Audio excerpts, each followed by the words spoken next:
संतोषी माता व्रत कथा। एक बुढ़िया थी, उसके 7 बेटे थे। 6 कमाने वाले थे जबकि एक निकम्मा था। बुढ़िया 6 बेटों की रसोई बनाती, भोजन कराती और उनसे जो कुछ जूठन बचती वह 7वें को दे देती। एक दिन वह पत्नी से बोला, देखो मेरी माँ को मुझ पर कितना प्रेम है। वह बोली, क्यों नहीं, सबका झूठा जो तुमको खिलाती है। वह बोला, ऐसा नहीं हो सकता है, मैं जब तक आंखों से न देख लूं मान नहीं सकता। बहू हंसकर बोली, देख लोगे तब तो मानोगे। कुछ दिन बाद त्योहार आया। घर में 7 प्रकार के भोजन और चूरमे के लड्डू बने। वह जांचने को सिर दुखने का बहाना कर पतला वस्त्र सिर पर ओढ़े रसोई घर में सो गया। वह कपड़े में से सब देखता रहा। 6 भाई भोजन करने आए। उसने देखा, माँ ने उनके लिए सुंदर आसन बिछा नाना प्रकार की रसोई परोसी और आग्रह करके उन्हें जमाया। वह देखता रहा। 6 भोजन करके उठे तब माँ ने उनकी झूठी थालियों में से लड्डुओं के टुकड़े उठाकर एक लड्डू बनाया। जूठन साफ कर बुढ़िया माँ ने उसे पुकारा, बेटा 6 भाई भोजन कर गए, अब तू ही बाकी है, उठ तू कब खाएगा। वह कहने लगा, माँ मुझे भोजन नहीं करना, मैं अब परदेश जा रहा हूँ। माँ ने कहा, कल जाता हो तो आज चला जा। वह बोला, हाँ आज ही जा रहा हूँ। यह कहकर वह घर से निकल गया। 7वें बेटे का परदेश जाना। चलते समय पत्नी की याद आ गई। वह गौशाला में कंडे उपले थाप रही थी। वहां जाकर बोला, हम जावे परदेश आवेंगे कुछ काल, तुम रहियो संतोष से धर्म आपनो पाल। वह बोली, जाओ पिया आनंद से हमारो सोच हटाए, राम भरोसे हम रहें ईश्वर तुम्हें सहाय। 2 निशानी आपन देख धरू में धीर, सुधीमती हमारी बिसारियो रखियो मन गंभीर। वह बोला, मेरे पास तो कुछ नहीं, यह अंगूठी है सो ले और अपनी कुछ निशानी मुझे दे। वह बोली, मेरे पास क्या है, यह गोबर भरा हाथ है। यह कहकर उसकी पीठ पर गोबर के हाथ की थाप मार दी। वह चल दिया।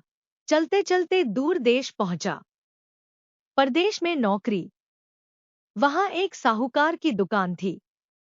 वहां जाकर कहने लगा, भाई मुझे नौकरी पर रख लो। साहूकार को जरूरत थी, बोला, रह जा। लड़के ने पूछा, तनख्वाह क्या दोगे। साहूकार ने कहा, काम देख कर दाम मिलेंगे। साहूकार की नौकरी मिली। वह सुबह 7 बजे से 10 बजे तक नौकरी बजाने लगा। कुछ दिनों में दुकान का सारा लेनदेन, हिसाब किताब, ग्राहकों को माल बेचना सारा काम करने लगा।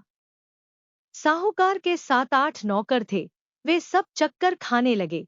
यह तो बहुत होशियार बन गया। सेठ ने भी काम देखा और 3 महीने में ही उसे आधे मुनाफे का हिस्सेदार बना लिया। वह कुछ वर्ष में ही नामी सेठ बन गया और मालिक सारा कारोबार उस पर छोड़कर चला गया। पति की अनुपस्थिति में सास का अत्याचार। इधर उसकी पत्नी को सास ससुर दुख देने लगे, सारी गृहस्थी का काम करा के उसे लकड़ी लेने जंगल में भेजते। इस बीच घर के आटे से जो भूसी निकलती उसकी रोटी बनाकर रख दी जाती और फूटे नारियल की नारेली में पानी। एक दिन वह लकड़ी लेने जा रही थी। रास्ते में बहुत सी स्त्रियां संतोषी माता का व्रत करती दिखाई दी। संतोषी माता का व्रत। वह वहां खड़ी होकर कथा सुनने लगी और पूछा, बहनों तुम किस देवता का व्रत करती हो और उसके करने से क्या फल मिलता है। यदि तुम इस व्रत का विधान मुझे समझा कर कहोगे तो मैं तुम्हारा बड़ा एहसान मानूंगी। तब उनमें से एक स्त्री बोली, सुनो, यह संतोषी माता का व्रत है। इसके करने से निर्धनता दरिद्रता का नाश होता है और जो कुछ मन में कामना हो सब संतोषी माता की कृपा से पूरी होती है। तब उसने उससे व्रत की विधि, संतोषी माता व्रत विधि। वह भक्तिनी स्त्री बोली, 1.25 आने का गुड़ चना लेना, इच्छा हो तो 5.25 आने का लेना या 1.25 रुपए का भी सहूलियत के अनुसार लाना। बिना परेशानी और श्रद्धा व प्रेम से जितना भी बन पड़े सवाया लेना। प्रत्येक शुक्रवार को निराहार रहकर कथा सुनना, इसके बीच क्रम टूटे नहीं, लगातार नियम पालन करना, सुनने वाला कोई न मिले तो घी का दीपक जला उसके आगे या जल के पात्र को सामने रखकर कथा कहना। जब कार्य सिद्ध न हो नियम का पालन करना और कार्य सिद्ध हो जाने पर व्रत का उद्यापन करना। 3 मास में माता फल पूरा करती है। यदि किसी के ग्रह खोटे भी हों तो भी माता वर्ष भर में कार्य सिद्ध करती है। फल सिद्ध होने पर उद्यापन करना चाहिए, बीच में नहीं। उद्यापन में 2.5 सेर आटे का खाजा तथा इसी परिमाण से खीर तथा चने का साग करना। 8 लड़कों को भोजन कराना, जहां तक मिले देवर, जेठ, भाई बंधु के हों, न मिले तो रिश्तेदारों और पास पड़ोसियों को बुलाना। उन्हें भोजन करा यथाशक्ति दक्षिणा दे, माता का नियम पूरा करना। उस दिन घर में खटाई न खाना। यह सुन बुढ़िया के लड़के की बहू चल दी। व्रत का प्रण करना और मां संतोषी का दर्शन देना। रास्ते में लकड़ी के बोझ को बेच दिया और उन पैसों से गुड़चना ले माता के व्रत की तैयारी कर आगे चली और सामने मंदिर देखकर पूछने लगी, यह मंदिर किसका है? सब कहने लगे, संतोषी माता का मंदिर है। यह सुनकर माता के मंदिर में जाकर चरणों में लौटने लगी। दीन हो विनती करने लगी, मां मैं निपट अज्ञानी हूँ, व्रत के कुछ भी नियम नहीं जानती, मैं दुखी हूँ। हे माता, जगत जननी मेरा दुख दूर कर, मैं तेरी शरण में हूँ। माता को दया आई। एक शुक्रवार बीता कि दूसरे को उसके पति का पत्र आया और तीसरे शुक्रवार को उसका भेजा हुआ पैसा आ पहुंचा। यह देख जेठ जेठानी मुंह सिकोड़े लगे। लड़के ताने देने लगे, काकी के पास पत्र आने लगे, रुपया आने लगा, अब तो काकी की खातिर बढ़ेगी। बेचारी सलता से कहती, भैया कागज आवे रुपया आवे, हम सब के लिए अच्छा है।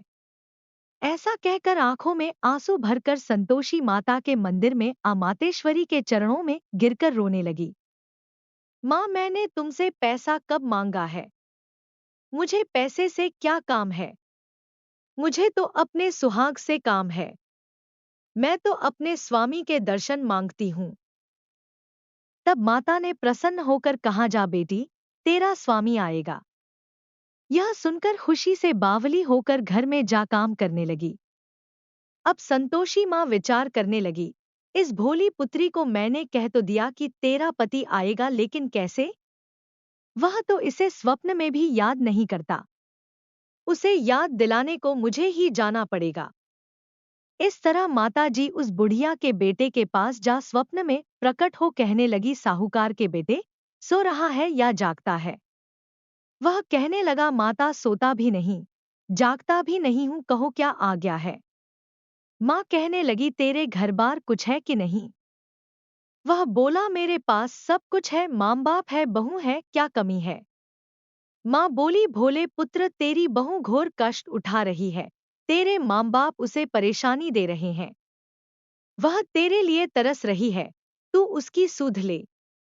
वह बोला, हाँ माताजी, यह तो मालूम है, परंतु जाऊं तो कैसे? परदेश की बात है, लेन देन का कोई हिसाब नहीं, कोई जाने का रास्ता नहीं आता, कैसे चला जाऊं? मां कहने लगी, मेरी बात मान, सवेरे नहा धोकर संतोषी माता का नाम ले, घी का दीपक जला दंडवत कर दुकान पर जा बैठ। देखते देखते सारा लेन देन चुक जाएगा, जमा का माल बिक जाएगा, सांझ होते होते धन का भारी ढेर लग जाएगा। अब बूढ़े की बात मानकर वह नहा धोकर संतोषी माता को दंडवत घी का दीपक जला दुकान पर जा बैठा। थोड़ी देर में देने वाले रुपया लाने लगे, लेने वाले हिसाब लेने लगे। कोटे में भरे सामान के खरीददार नकद दाम दे सौदा करने लगे। शाम तक धन का भारी ढेर लग गया। मन में माता का नाम ले चमत्कार देख प्रसन्न हो घर ले जाने के वास्ते गहना, कपड़ा सामान खरीदने लगा। यहाँ काम से निपट तुरंत घर को रवाना हुआ। उधर उसकी पत्नी जंगल में लकड़ी लेने जाती है, लौटते वक्त माताजी के मंदिर में विश्राम करती। वह तो उसके प्रतिदिन रुकने का जो स्थान ठहरा।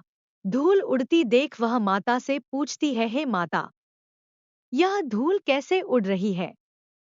माता कहती है, हे पुत्री, तेरा पति आ रहा है।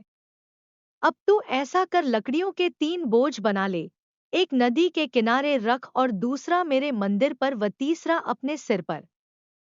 तेरे पति को लकड़ियों का गट्ठर देख मोह पैदा होगा, वह यहाँ रुकेगा, नाश्ता पानी खाकर माँ से मिलने जाएगा। तब तू लकड़ियों का बोझ उठाकर जाना और चौक में गट्ठर डालकर जोर से आवाज लगाना, लो सासू जी, लकड़ियों का गट्ठर लो, भूसी की रोटी दो, नारियल के खेपड़े में पानी दो, आज मेहमान कौन आया है। माताजी से बहुत अच्छा कहकर वह प्रसन्न मन से लकड़ियों के 3 गट्ठर बनाई, एक नदी के किनारे पर और एक माताजी के मंदिर पर रखा। इतने में मुसाफिर आ पहुंचा।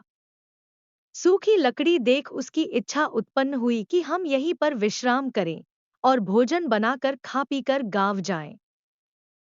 इसी तरह रुक कर भोजन बना, विश्राम करके गांव को गया। सबसे प्रेम से मिला।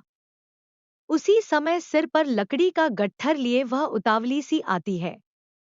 लकड़ियों का भारी बोझ आंगन में डालकर जोर से 3 आवाज देती है, लो सासू जी, लकड़ियों का गट्ठर लो, भूसी की रोटी दो, आज मेहमान कौन आया है। यह सुनकर उसकी सास बाहर आकर अपने दिए हुए कष्टों को भुलाने हेतु कहती है, बहू ऐसा क्यों कहती है, तेरा मालिक ही तो आया है।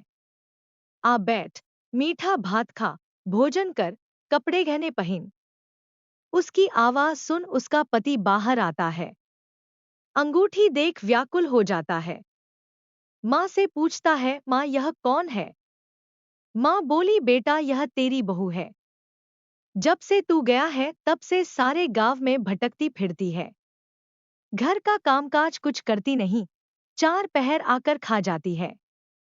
वह बोला, ठीक है माँ, मैंने इसे भी देखा और तुम्हें भी, अब दूसरे घर की ताली दो, उसमें रहूंगा। माँ बोली, ठीक है, जैसी तेरी मर्जी। तब वह दूसरे मकान की तीसरी मंजिल का कमरा खोल सारा सामान जमाया। एक दिन में राजा के महल जैसा ठाट-बाट बन गया। अब क्या था, बहू सुख भोगने लगी। इतने में शुक्रवार आया। शुक्रवार व्रत के उद्यापन में हुई भूल, किया खटाई का इस्तेमाल। उसने पति से कहा, मुझे संतोषी माता के व्रत का उद्यापन करना है। पति बोला, खुशी से कर लो। वह उद्यापन की तैयारी करने लगी। जेठानी के लड़कों को भोजन के लिए कहने गई। उन्होंने मंजूर किया, परंतु पीछे से जेठानी ने अपने बच्चों को सिखाया, देखो, भोजन के समय खटाई मांगना, जिससे उसका उद्यापन पूरा न हो। लड़के जीमने आए, खीर खाना पेट भर खाया, परंतु बाद में खाते ही कहने लगे, हमें खटाई दो, खीर खाना हमको नहीं भाता, देखकर अरुचि होती है। वह कहने लगी, भाई खटाई किसी को नहीं दी जाएगी, यह तो संतोषी माता का प्रसाद है। लड़के उठ खड़े हुए, बोले, पैसा लाओ। भोली बहू कुछ जानती नहीं थी, उन्हें पैसे दे दिए। लड़के उसी समय हट करके इमली खटाई ले खाने लगे। यह देखकर बहू पर माताजी ने कोप किया। राजा के दूत उसके पति को पकड़ कर ले गए। जेठ जेठानी मनमाने वचन कहने लगे, लूट लूट कर धन इकट्ठा कर लाया है, अब सब मालूम पड़ जाएगा जब जेल की मार खाएगा। बहू से यह सहन नहीं हुए। माँ संतोषी से मांगी माफी। रोती हुई माताजी के मंदिर गई, कहने लगी, है माता, तुमने क्या किया। हंसा कर अब भक्तों को रुलाने लगी। माता बोली, बेटी तूने उद्यापन करके मेरा व्रत भंग किया है। वह कहने लगी, माता मैंने कुछ अपराध किया है, मैंने तो भूल से लड़कों को पैसे दे दिए थे, मुझे क्षमा करो, मैं फिर तुम्हारा उद्यापन करूंगी। माँ बोली, अब भूल मत करना। वह कहती है, अब भूल नहीं होगी, अब बतलाओ वे कैसे आवेंगे। माँ बोली, जा पुत्री, तेरा पति तुझे रास्ते में आता मिलेगा। वह निकली, राह में पति आता मिला। वह पूछी, कहाँ गए थे। वह कहने लगा, इतना धन जो कमाया है उसका टैक्स राजा ने मांगा था, वह भरने गया था। वह प्रसन्न हो बोली, भला हुआ, अब घर को चलो। कुछ दिन बाद फिर शुक्रवार आया। फिर किया व्रत का उद्यापन। वह बोली, मुझे फिर माता का उद्यापन करना है। पति ने कहा, करो। बहू फिर जेठ के लड़कों को भोजन को कहने गई। जेठानी ने एक दो बातें सुनाई और सब लड़कों को सिखाने लगी। तुम सब लोग पहले ही खटाई मांगना। लड़के भोजन से पहले कहने लगे, हमें खीर नहीं खानी, हमारा जी बिगड़ता है, कुछ खटाई खाने को दो। वह बोली, खटाई किसी को नहीं मिलेगी, आना हो तो आओ। वह ब्राह्मण के लड़के लाकर भोजन कराने लगी। यथाशक्ति दक्षिणा की जगह एक एक फल उन्हें दिया। संतोषी माता प्रसन्न हुई। संतोषी माता का फल। माता की कृपा होते ही 9वें मास में उसके चंद्रमा के समान सुंदर पुत्र प्राप्त हुआ। पुत्र को पाकर प्रतिदिन माता जी के मंदिर को जाने लगी। माँ ने सोचा, यह रोज आती है, आज क्यों न इसके घर चलूं। यह विचार कर माता ने भयानक रूप बनाया। गुड़चने से सना मुख, ऊपर सूंड के समान होठ, उस पर मक्खियां भिन भिन कर रही थी। दहली पर पैर रखते ही उसकी सास चिल्लाई, देखो रे, कोई चुड़ैल डाकिन चली आ रही है, लड़कों इसे भगाओ, नहीं तो किसी को खा जाएगी। लड़के भगाने लगे, चिल्लाकर खिड़की बंद करने लगे। बहू रोशनदान में से देख रही थी। प्रसन्नता से पगली बन चिल्लाने लगी, आज मेरी माता जी मेरे घर आई है। वह बच्चे को दूध पीने से हटाती है। इतने में सास का क्रोध फट पड़ा। वह बोली, क्या उतावली हुई है? बच्चे को पटक दिया। इतने में माँ के प्रताप से लड़के ही लड़के नजर आने लगे। वह बोली, माँ, मैं जिसका व्रत करती हूँ, यह संतोषी माता है। सबने माता जी के चरण पकड़ लिए और विनती कर कहने लगे, हे माता, हम मूर्ख हैं, अज्ञानी हैं, तुम्हारे व्रत की विधि हम नहीं जानते, व्रत भंग कर हमने बड़ा अपराध किया है, जग माता आप हमारा अपराध क्षमा करो। इस प्रकार माता प्रसन्न हुई। बहू को प्रसन्न हो जैसा फल दिया, वैसा माता सबको दे, जो पढ़े उसका मनोरथ पूर्ण हो। बोलो संतोषी माता की जय।